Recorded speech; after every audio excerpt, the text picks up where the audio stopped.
Boa noite, eu sou Murilo Eu Critico e Westeros é um mundo particularmente cruel, principalmente com aqueles que eles consideram fracos ou distorcidos. O Tyrion tá aí pra provar isso, mas onde isso mais se mostra nas duas séries Game of Thrones e House of the Dragon é no como as mulheres são tratadas.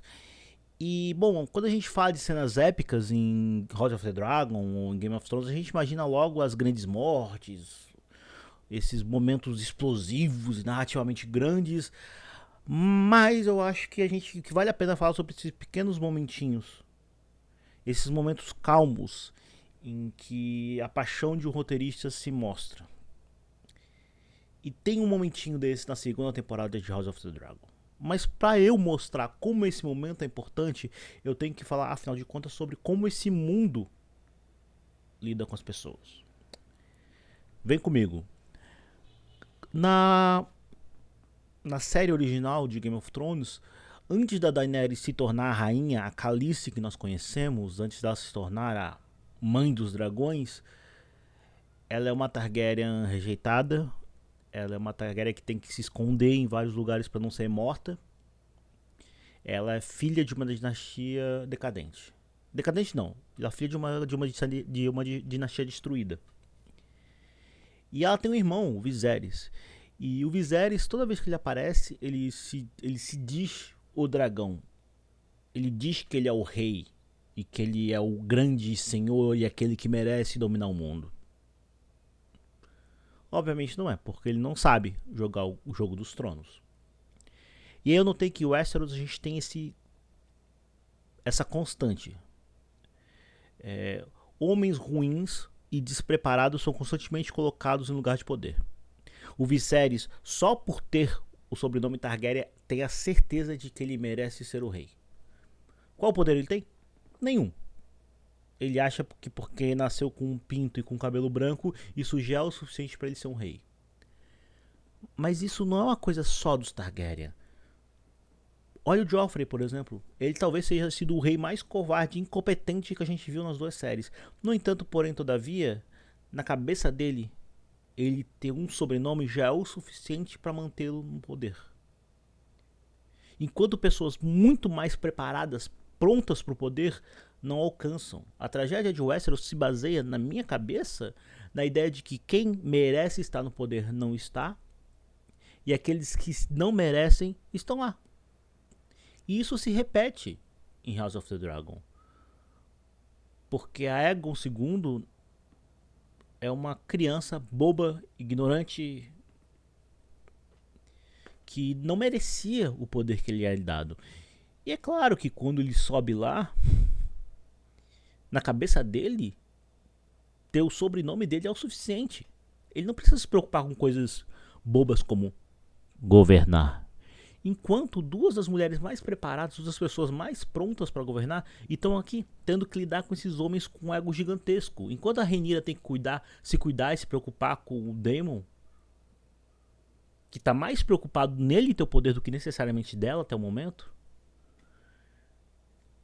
a Alicente está ali, presa com dois filhos que na cabeça dela, na cabeça deles, o fato deles terem um sobrenome já é o suficiente. Então nenhum dos dois se esforça nem um pouco para ser um regente minimamente aceitável. O Aegon é péssimo.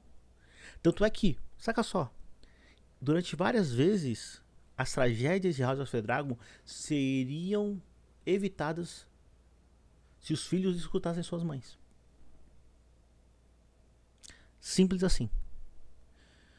Quando o Aegon vai pedir o conselho da mãe e a mãe diz: cara, tudo o que você tem que fazer é a coisa mais difícil agora.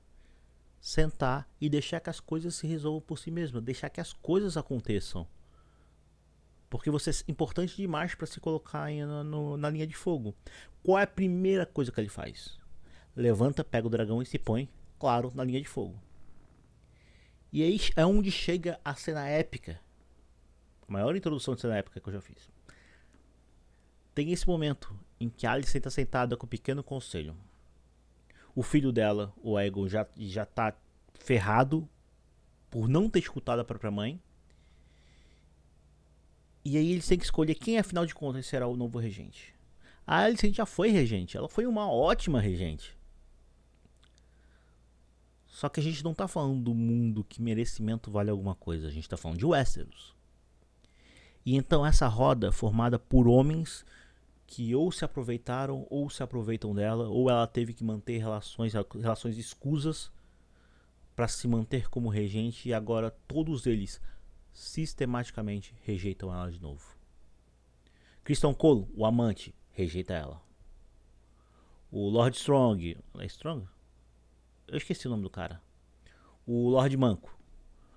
O Lord Manco, que ela passou tanto tempo mantendo do lado, enfim, dando pack de pé para ele, enfim, apoiar ela. Ele não apoia.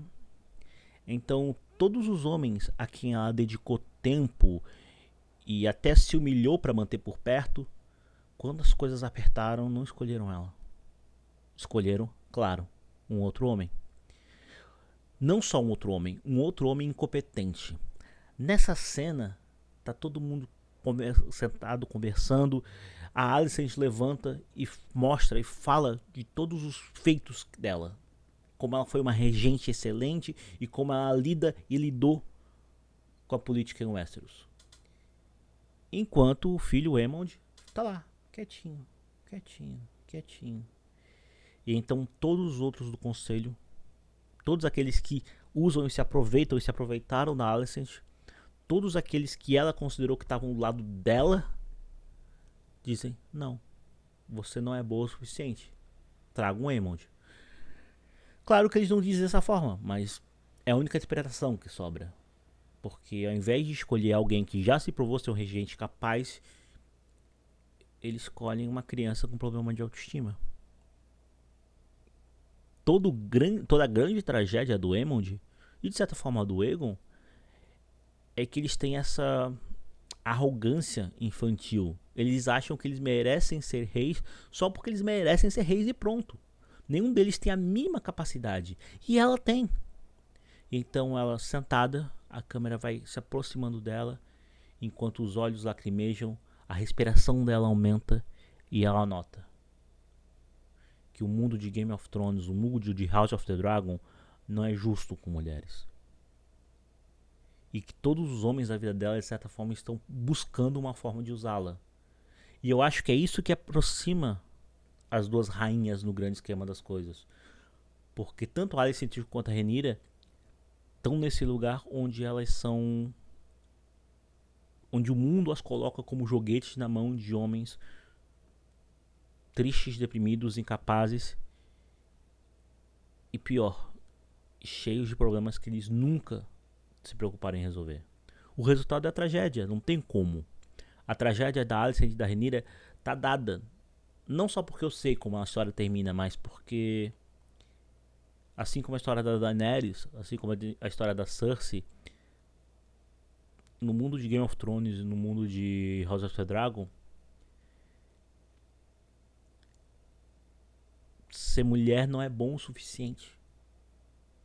Nesse mundo em que elas vivem, você é punido pelas suas fraquezas.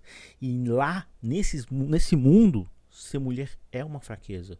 Porque você tem que se provar muito mais do que os outros para ainda assim, na hora H, ser calado. E não é ser calado por gente que não conhece. Não é ser calado pelo povo. É ser calado pelos homens que você pôs todo o seu amor e atenção. E nada é mais trágico que isso.